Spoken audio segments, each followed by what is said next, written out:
પોરબંદરની સ્વામિનારાયણ કોલેજમાં MBA semester 1ના વિદ્યાર્થીઓની હોલ ટિકિટ જનરેટ ન થતા વિવાદ સર્જાયો। આ મામલે શિક્ષણ મંત્રી ડોક્ટર પ્રદ્યુમ્ન વાજાએ કહ્યું કે કોલેજમાં MBA વિદ્યાર્થીઓ માટે અરજી કરવાની હોય છે।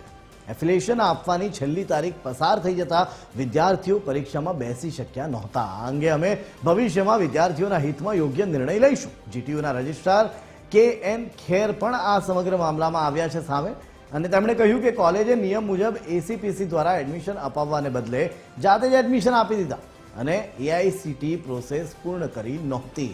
જેના કારણે યુનિવર્સિટી પાસે વિદ્યાર્થીઓનો ડેટા પહોંચ્યો જ નહોતો। શું કહ્યું સાંભળીએ। જે સંસ્થા છે એમણે GTU એફિલિએશન લેવા માટેની જે અરજી હોય છે એ અરજી એ લોકો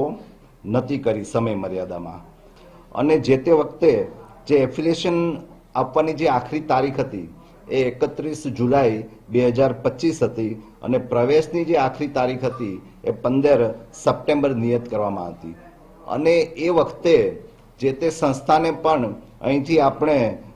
ઈમેલ દ્વારા જાણ કરેલ હતી કે હજુ એનરોલમેન્ટ થયું નથી અને સંસ્થાની ભૂલને કારણે એ લોકોને આજે પરીક્ષામાં બેસવામાં આવેલ ન હતા કારણ કે એમનું એનરોલમેન્ટ જ થયું ન હતું અને એફિલિએશન મંજૂર ન થવાને કારણે જે વિદ્યાર્થીઓને તેમણે ACPC થ્રુ નહીં પરંતુ પોતાની રીતે એડમિશન આપેલા તે વિદ્યાર્થીઓના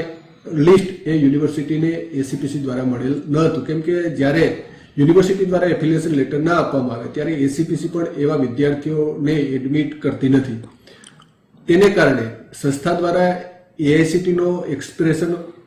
EOA રજૂ ન થવાને કારણે આ વિદ્યાર્થીઓનો એનરોલમેન્ટ થઈ શક્યા નથી અને જ્યારે વિદ્યાર્થીનું એનરોલમેન્ટ ન થાય ત્યારે એ વિદ્યાર્થીના પરીક્ષા ફોર્મ કે અન્ય કોઈ વિગતો છે એ રિલીઝ થતી નથી।